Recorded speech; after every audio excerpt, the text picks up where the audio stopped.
So there is a mathematical way of proving what we're going to show in this next example, and then I'm going to show you a shortcut for these ones as well.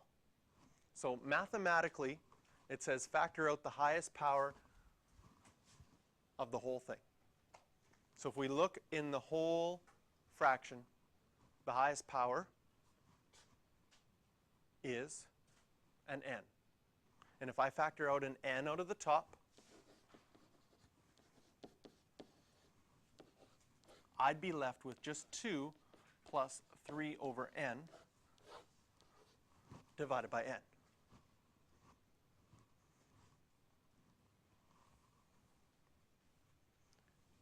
At this point, these n's would cancel out. And then we can use the idea that we had from before. What happens when I put a huge number into 3 over n? It's going to be 0. And then I have just 2 plus 0. So this limit will equal 2.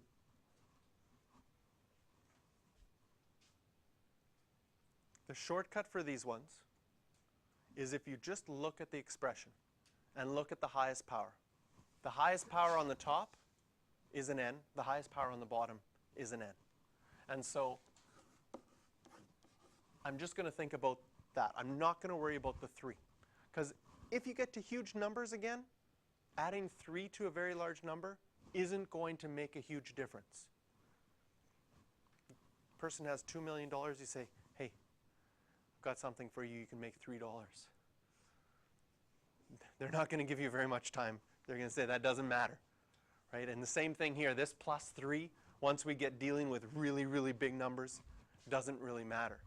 And if we just look at the highest powers, we'd have 2n over n, which simplifies to just be 2. And I can see right away by looking at this expression that that limit is going to equal 2. Put in some big numbers. If you put in 1 million, the top will be 2,000,003, and the bottom will be 1 million.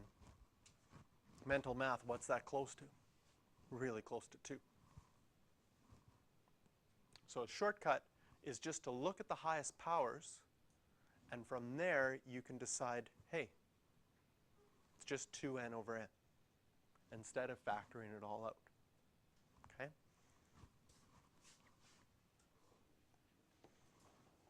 We're going to factor this one all out, and then we're going to use the shortcut. So in this one, the highest power is an n cubed. So we're going to factor out an n cubed out of the whole top and the whole bottom.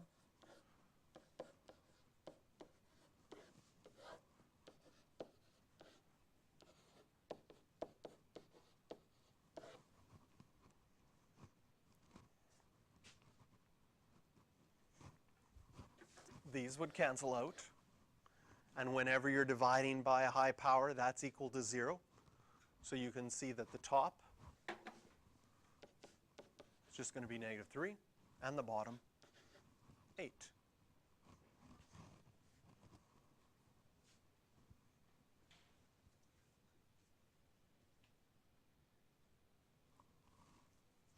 Now the shortcut would be just look, where's my highest powers? My highest power on the top, -3n cubed. My highest power on the bottom, 8n cubed. It doesn't matter what other things are there, because once numbers get large, even though n squared is very powerful, n cubed is just that much more powerful. That once you get to large numbers, that n squared is going to be insignificant. And now if I just look at those highlighted ones, it'll just be -3/8. Because when n gets really big, that's the only thing that's going to affect it. And the factoring shows us that, because the n squared became a 1 over n. And as n gets big, that just goes to 0.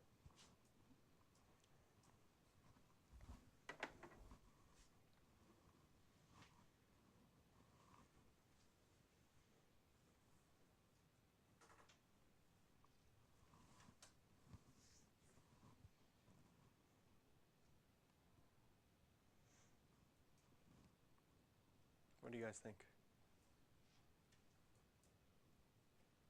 What's going to happen to this as n gets really, really big?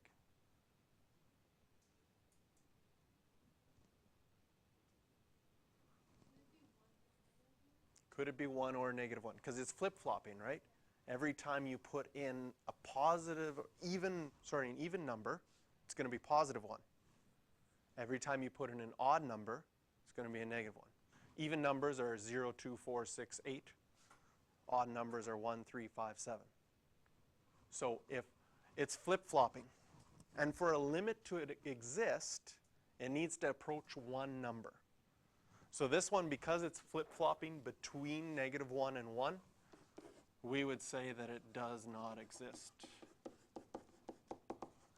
If you write "dine" on an exam, I will know what you mean. As long as you don't pronounce it while you write it, especially during an exam. Last thing we need is the whole gym to hear people go "dine," because it doesn't sound very intelligent. They're like, oh, there's those calculus students again.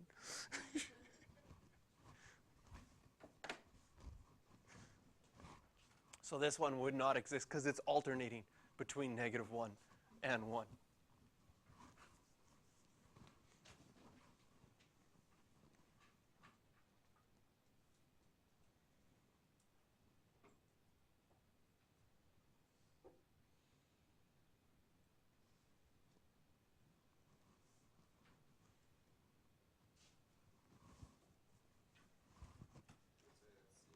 You'd say it's 0?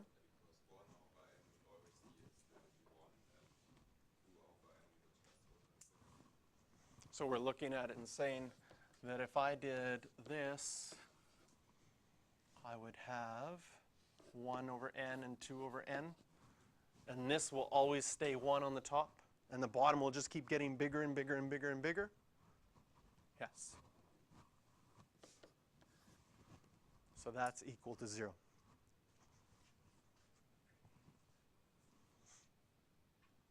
Now, let's see how much memory you have, since we have no formulas, from grade 11, the sum of a geometric series formula.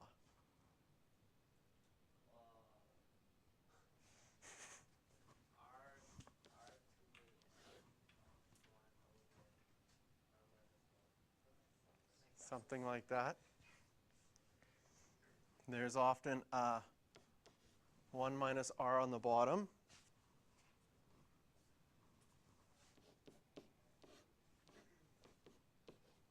I believe that's the formula. Now I should double check. That's the formula you had way back in grade 11 for the sum of an arithmetic sequence. I'm going to double check that one to make sure that it's right.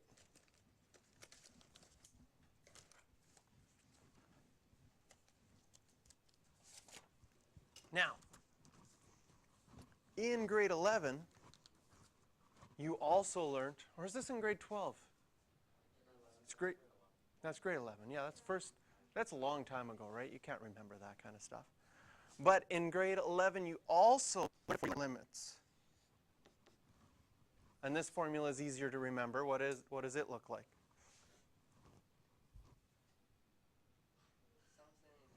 Something over something. Wonderful. That's something over 1 minus r. Good. Now we just have to figure out what something is. Just so you know, when you say term 1 in Mandarin, it's also the same as something in Mandarin, so I can see why that would be. No, I'm just kidding. That's not true? Oh, shoot. So something over 1 minus r, that is correct. It's term 1 over 1 minus r. I'm just double checking that formula. Oh, it's a minus sign. Here we go. Oh, it would have ruined everything.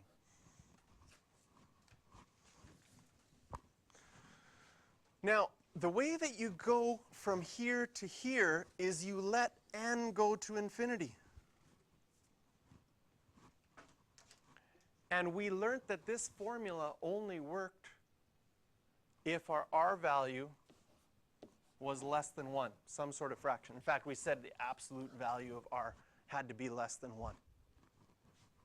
Because it could be a negative number as long as that negative number wasn't negative 2. As long as it was some fraction less than 1, either positive or negative. Now the same idea here. What happens when we have a fraction less than 1 and we put in it to an exponent that keeps going bigger and bigger? No matter what that fraction is, it'll get 0. Because the bottom will get bigger faster than the top. This would work even if I change this 1/2 to 2/3. Because 2 to the n isn't as big as 3 to the n, as n gets bigger and bigger and bigger. And so it would also get closer to 0. So as n goes to infinity, this part here goes to 0. And then this formula changed into that nice formula at the bottom. So there's a connection where what you did in grade 11 in sequences comes up. And we did that at the beginning of the year when I was 16 away from the wall, and then cut it in half and was 8, and cut it in half and 4 and 2. And if I did that forever, I would get closer and closer to the wall, but my distances I'd be traveling each time would get closer and closer to 0. Yes? Videos. Story time wasn't on YouTube, so that's good. So whenever your R value is less than 1, pick any fraction, limit as x goes to infinity of 7/8 to the power x. Whoa, there's a typo here. Let's change this one to an x. Otherwise, it wouldn't make any sense. That will always be equal to 0.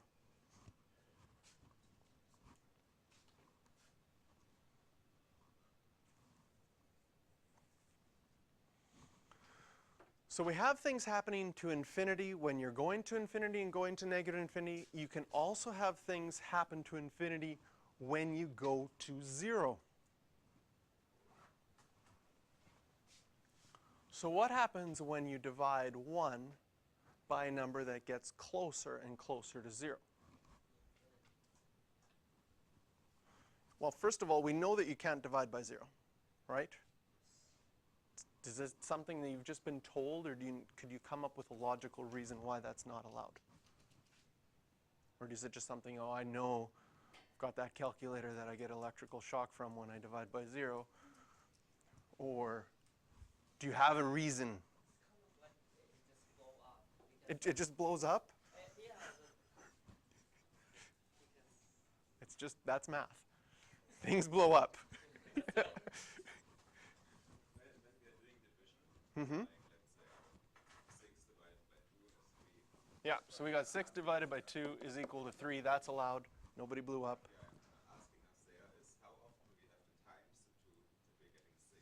Okay. How often do we have to times it? How often do we have to, how many 2's would we need to add up, which is the same as timesing, right?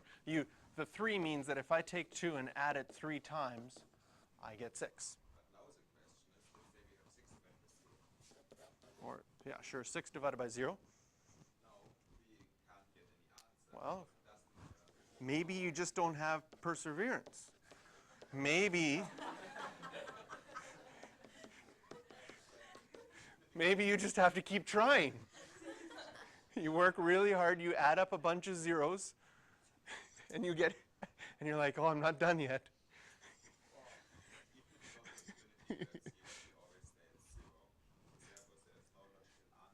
Yeah.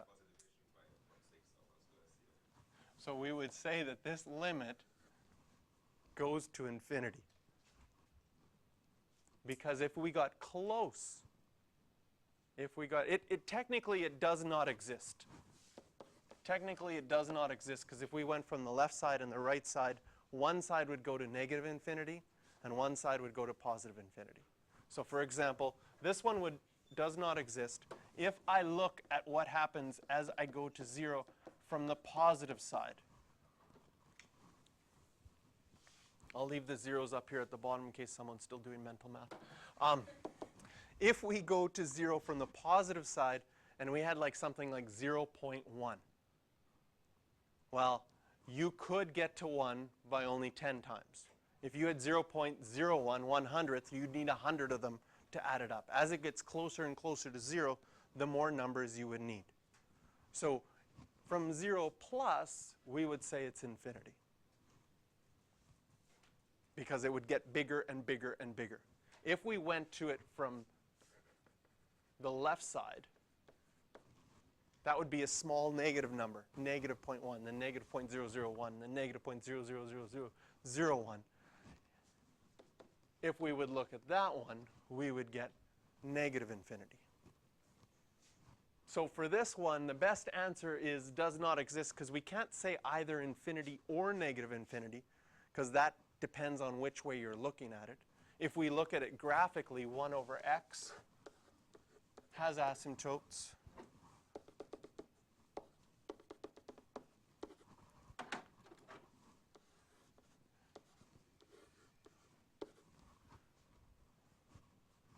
And if you come at it from the right side, our graph goes up forever. But when you come at it from the left side, it goes down forever. So this is a good example of a limit that does not exist. Even if you wanted to write infinity or negative infinity, you technically couldn't, because it goes in different directions at that point. Can you see that as it gets larger, as x goes to infinity, it does get closer and closer to 0? That would be a limit that you could say exists. And that's what asymptotes show. They show what it's approaching and what it's getting closer and closer to. Yes?